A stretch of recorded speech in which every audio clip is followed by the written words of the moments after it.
Y hoy os traigo un tema que a mí me ha parecido como muy chulo. Lo que pasa es que cuando me he puesto con él era tan sumamente amplio que he tenido que no reducir, sino seleccionar, ¿no? Quería hablar de la misericordia, pero no de la misericordia que Dios tiene con nosotros, que yo creo que si has experimentado el perdón de Dios en algún momento, no sé si te puedo contar algo más, ¿no?, sobre la misericordia de Dios. Quería contar la misericordia que vivimos entre nosotros, un poco lo que me ha hecho Eva, muy buena introducción con su última oración, cuando ha dicho no atesorar lo que recibimos de Dios, sino darlo, ¿no? Entonces, esa misericordia que nosotros como hemos recibido primero, la podemos dar. Y yo quiero hablar de esto porque he tenido una experiencia reciente muy chula, ¿no? Entonces, me ha animado a reflexionar sobre ello y sacar unas conclusiones que espero que os sirvan. Os pongo un poco en situación porque es un tema un poco, a ver si me sé explicar, porque tiene su...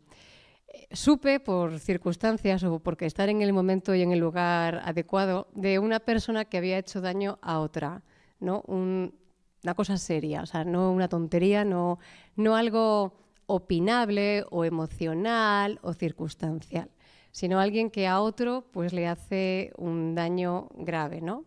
Un abuso de confianza, diría yo. Y cuando el asunto pues sucede, la persona que recibe la ofensa, aparte de que bueno, tiene su proceso de enfado y esas cosas, normal, ¿no?, que todos podemos entender, a través de un intermediario le dice al otro, al que le ha ofendido, que no se preocupe, que lo importante es que él sea capaz de ver de dónde viene esa herida. Le dice primero que le entiende, o sea, entiende de dónde viene su actitud, entiende por qué ha pasado lo que ha pasado, pero que sea prudente y que se trabaje para cambiar eso y poder no repetirlo, que no le pase con otros ni con él mismo en un futuro, ¿no?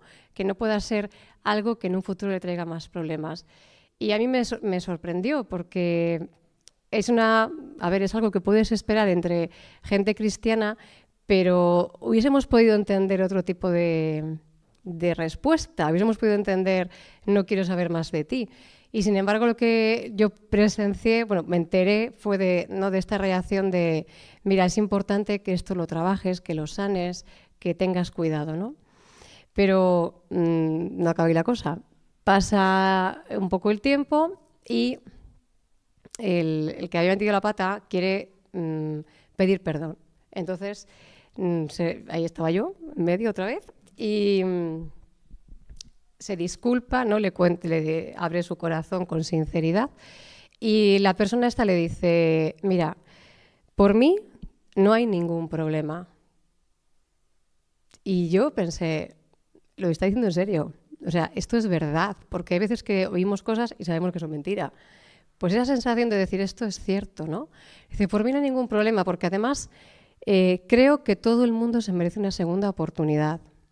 Dice, y lo creo, o sea, independientemente de ser cristiano, decía. Y a mí me alucinó, porque son esas cosas que tú sientes que las estás viviendo porque Dios está en medio, ¿no? Que tú sabes que fuera de aquí eso no es tan habitual. Que alguien te diga, por mí no hay problema. Y de hecho, el comportamiento posterior demostraba que no había ningún problema, es verdad. Y me impresionó tanto que yo lo equiparaba a cuando ves a alguien convertirse, cuando eres testigo de una conversión que te parece lo más flipante del mundo, que dices tú, jolín, esta persona acaba de cambiar, ¿no? Pues lo vi igual, es cierto, no tiene ningún problema, es verdad. Entonces, la primera conclusión que me hacía pensar a mí el tema de esa misericordia que hemos recibido y que podemos transmitir es que es evangelizadora. Cuando tú eres capaz de transmitir eso, estás siendo buena noticia para otro. Estás haciendo que la otra persona tenga una experiencia de buena noticia, que la semana pasada nos lo contaba Ana Belén, hablando de los santos. Decía esa gente que su vida ha sido buena noticia. Y también en alguna otra ocasión Josué nos dice que tu vida sea buena noticia. Pues a mí me parece que esto es una forma de serlo, de que eso sea así. Pero, como esta vida es así, pues unos meses después, el que había metido la pata, se la lo recibió, ¿no? Y por otras circunstancias, él sufre un abuso de confianza, sufre un daño que objetivamente está mal. Un poco la historia se repite en sentido contrario. Y estaba allí yo otra vez. Y le dije, bueno, enfádate, di lo que tengas, o sea, dite a ti mismo lo que tengas que decir, pero habla con esta persona y cuando se te haya pasado el enfado y piensa que contigo han sido misericordiosos, que tú has tenido otro abuso de confianza y has recibido misericordia. Y hazlo así con el siguiente, ¿no? Y yo veía, digo, en el fondo la evangelización lo que nosotros buscamos es replicar, o sea, la experiencia de salvación que yo he tenido, busco que la tengan otros. Y con este acto se podía repetir, ¿no? La experiencia de misericordia que yo he tenido, quiero que la tengan otros. Y esto es bueno para el que lo vivió la primera vez y luego lo repitió, para él es bueno en su vida. Y él, que ha recibido una buena noticia, la puede volver a pasar con otros, ¿no? A vivirlo con otros. Y me parece que cuando nosotros estamos hablando cuando Jesús nos dice, amaos los unos a los otros como yo os he amado, es este tipo de cosas. O sea, dar la vida por otros o morir en una cruz no es probable que lo tengamos que hacer nosotros. Pero es en estas cosas donde nosotros podemos, lo que decía Eva, no quedarnos con todo lo que hemos recibido de Dios, sino volverlo a transmitir, ¿no? Entonces, mi primera idea es que la misericordia es evangelizadora, que es buena noticia para los demás. Y aquí me gustaría hacer un inciso, porque hay otra idea, pero es que había una que no me podía resistir. O sea, a una idea no podía renunciar. Y es que cuando en todo esto que yo iba pensando, yo decía, jolín, la acogida es un acto de misericordia. Cuando tú a una persona sales de ti, te interesas por ella, le haces sentir cómodo, entiendes su situación, está solo en un sitio, no sé, tiene una serie de problemas que le aíslan del mundo y eres capaz de acoger a esa persona y de salir de ti, estás siendo buena noticia y estás teniendo una actitud evangelizadora con esa persona. Y lo que me parece importante de la acogida es que es algo que nos tenemos que examinar, que todos tenemos que pensar si lo hacemos y cómo lo hacemos, ¿no? Todos en algún momento lo habremos recibido. En algún momento alguien se nos habrá acercado y habrá sido con nosotros acogedor. ¿Y tú lo estás haciendo con otros? Esa era mi reflexión. Sobre todo porque es algo que todo el mundo puede hacer.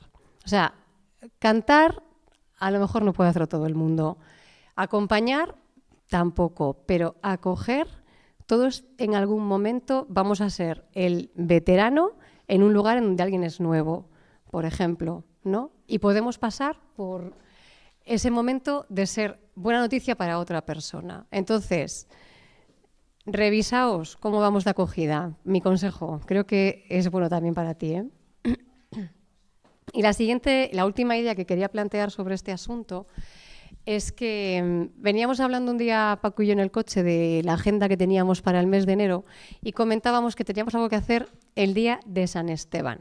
Entonces, hablamos de San Esteban y decíamos, hombre, San Esteban fue el primer mártir que se recoge, el primer martirio de cristianos que está escrito es el de San Esteban, que está en la lectura de Hechos.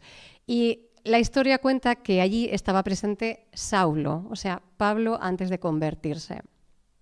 Y el texto que yo tengo en casa termina la narración del martirio de San Esteban diciendo que Saulo estaba allí y le parecía bien el asesinato, ¿no?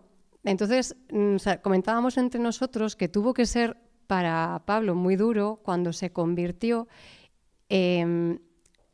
reescribirse a sí mismo su vida, ¿no? Decir, ¿qué he estado haciendo? Me he dedicado a perseguir cristianos. Me ha parecido bien que asesinen a gente que sigue esto. Es verdad que es el siglo I, que probablemente pues, se mataba con más facilidad. O sea, que decir, se ajusticiaba a la gente con más, porque en la Biblia lo dice, ¿no?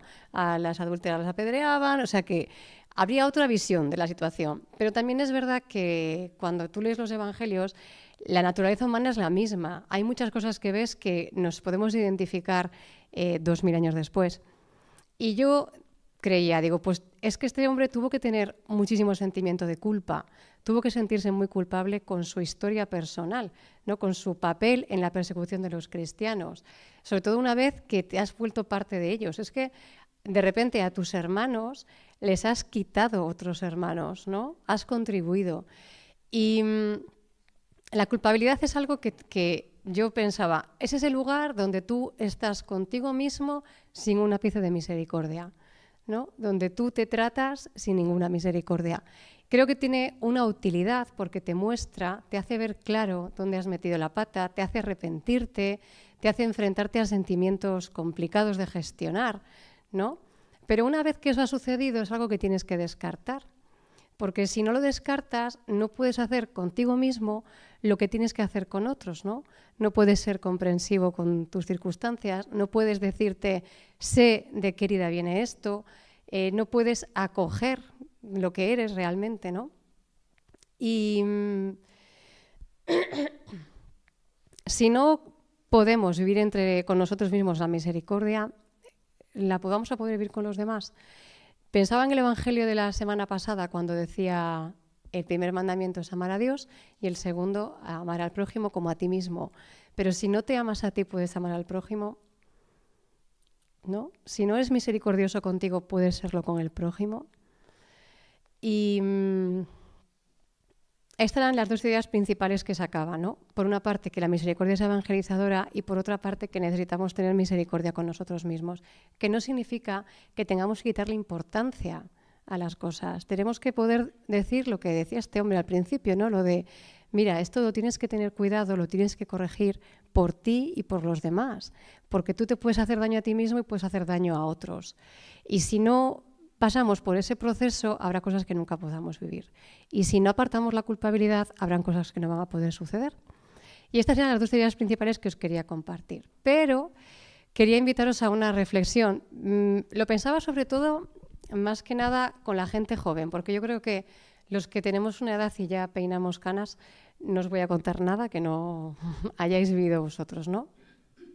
Me confesaba hace unas semanas y hablando con el sacerdote, que tenemos amistad de hace 1000 años, nos poníamos al día de las cosas, y él me decía al final, mira, la vida es lucha.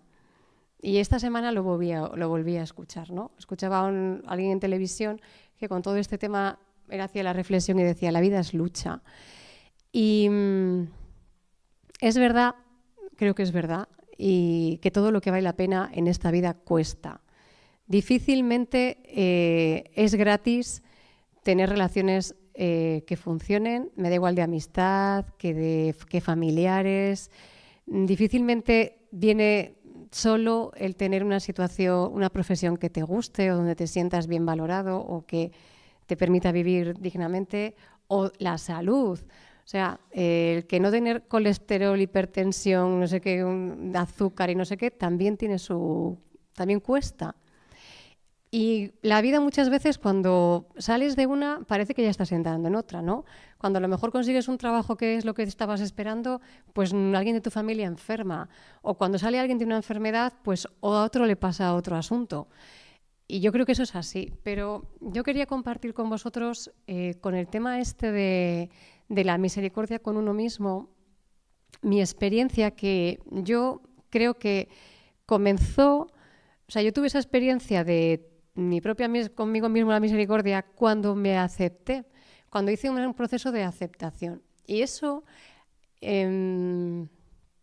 lo viví porque pude poner a Dios en el centro, pude enfrentarme a lo que yo era y pensar, mira, Señor, por mis propios medios está claro que no lo voy a conseguir porque llevo intentándolo mucho tiempo y no me está saliendo como debiera.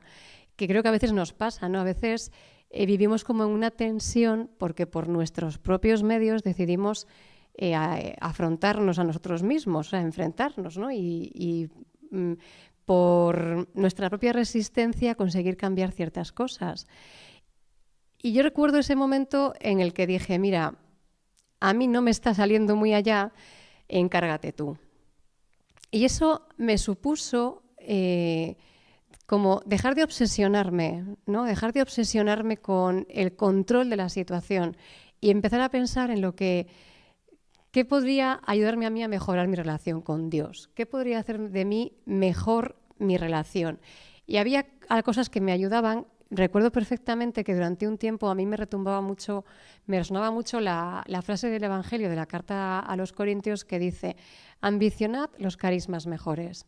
Y ese era como mi mantra: ambicionad los carismas mejores, ambicionad los carismas mejores. Y en ese proceso de querer las cosas mejores, una serie de cosas con las que iba peleando un montón de tiempo quedaron atrás.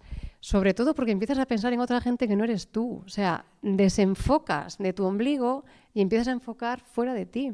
Y entonces hay cosas que, como estás viviendo no para ti, sino para otros o para Dios, se van como quedando atrás de una forma extraña. Esto es lo más parecido que yo he vivido a esa idea que decimos muchas veces de no tener el control, ¿no? De no intentar controlar tu vida, sino dejar tu vida en manos de Dios. Para mí la experiencia más clara fue esta, porque en todo lo demás yo lo intento, pero no me sale muy bien. ¿De acuerdo? Entonces, esto es lo que os quería compartir, ¿eh? Con esto termino. La misericordia es evangelizadora, la acogida es un acto de misericordia. Necesitamos empezar por nosotros mismos y déjate en manos de Dios. Deja que sea Dios el que solucione ciertas cosas. Deja de pensar más en ti y piensa más en qué quiere Dios o qué bien se está con Dios. Ya solamente con que pases más tiempo con Dios vas a pasar menos tiempo haciendo lo que no tienes que hacer. ¿De acuerdo? Y con esto, como siempre, breves, concisa, terminamos.